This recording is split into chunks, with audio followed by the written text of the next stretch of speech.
Salut, c'est Vision and Réflexion, et aujourd'hui, je te propose une réflexion qui, je l'espère, résonnera en toi. On va parler d'un sujet à la fois simple et complexe, l'idolâtrie. Ce mot peut sembler un peu fort, un peu démodé, mais son essence est plus pertinente que jamais à notre époque. Pense à toutes ces personnalités publiques, ces influenceurs, ces artistes, ces mentors, ces figures que nous admirons. Nous les suivons, nous nous inspirons d'eux. Et c'est une chose merveilleuse. L'inspiration est un moteur puissant, mais il y a une ligne fine, une frontière parfois invisible, entre l'admiration saine et l'idolâtrie. Idolâtrer, c'est admirer un être de chair, comme toi et moi, au point de s'oublier soi-même, au point de prendre sa parole pour une vérité absolue. Et là, on doit se poser la question, est-ce vraiment bénéfique pour nous? Est-ce que cette dévotion nous élève ou nous diminue? Quand on admire quelqu'un, on reconnaît ses qualités, son parcours, son talent. On peut se dire « Waouh, cette personne m'inspire à travailler plus dur, à être plus créatif, à devenir une meilleure version de moi-même. » C'est une dynamique positive, une source de motivation. L'admiration nous tire vers le haut. L'idolâtrie, en revanche, c'est différent. C'est placer cette personne sur un piédestal si élevé qu'elle en devient presque divine, infaillible. On commence à penser que tout ce qu'elle dit est vrai, que tout ce qu'elle fait est juste. On cherche à copier sa vie, ses choix, ses opinions, en oubliant de cultiver les nôtres. On perd notre esprit critique. La voix de cette idole devient plus forte que notre propre voix intérieure. Et c'est là que le danger s'installe. On risque de se perdre. En élevant quelqu'un au rang d'idole, on crée une dynamique de pouvoir déséquilibrée. On se place volontairement en position d'infériorité.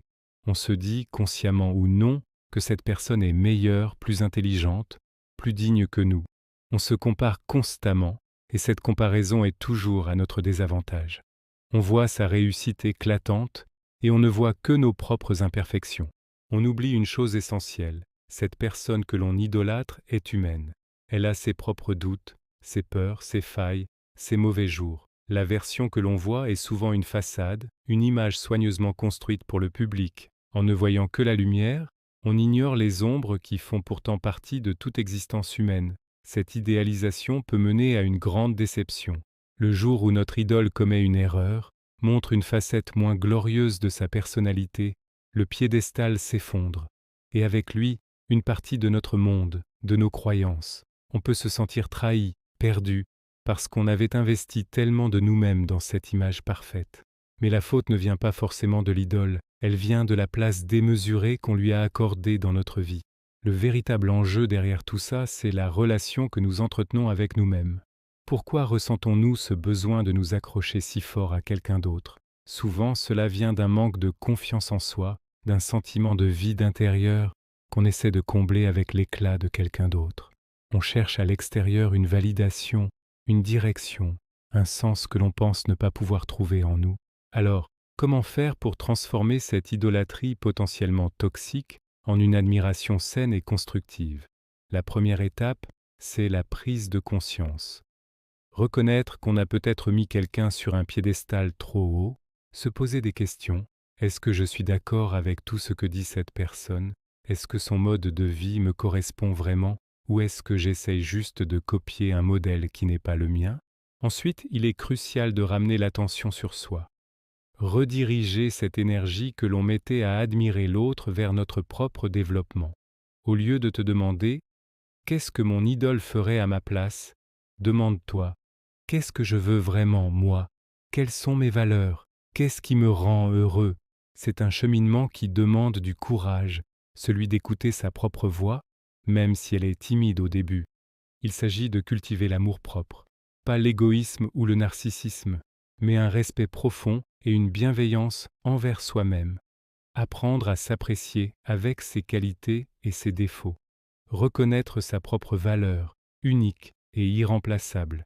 Tu as tes propres expériences, tes propres talents, ta propre vision du monde.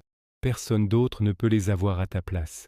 Ton parcours a autant de valeur que celui de n'importe qui d'autre, même s'il est moins visible, moins médiatisé. L'idée n'est pas de rejeter toute inspiration extérieure.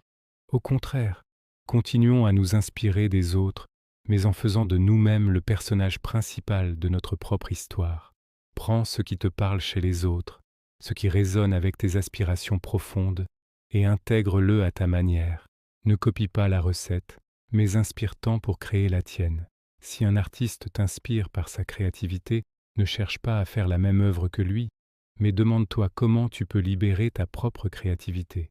Si un entrepreneur t'inspire par sa détermination, puise dans son exemple la force de poursuivre tes propres projets, ceux qui ont du sens pour toi. L'objectif est de devenir notre propre référence, notre propre encre.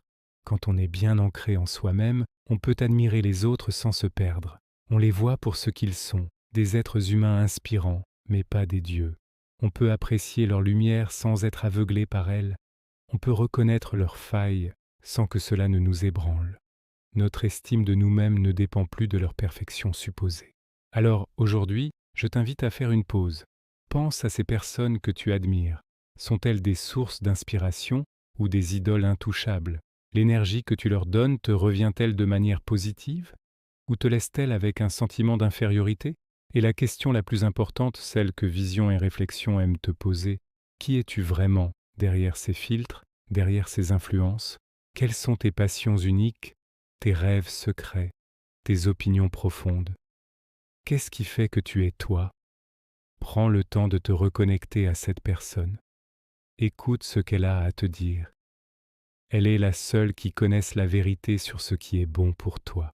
Elle est la seule qui puisse te guider sur ton propre chemin. Apprends à lui faire confiance, à l'aimer, à la célébrer. Fais de toi-même ton plus grand projet, ta plus belle œuvre d'art. Le monde a besoin de ta lumière, de ton authenticité, pas d'une copie, aussi réussie soit-elle.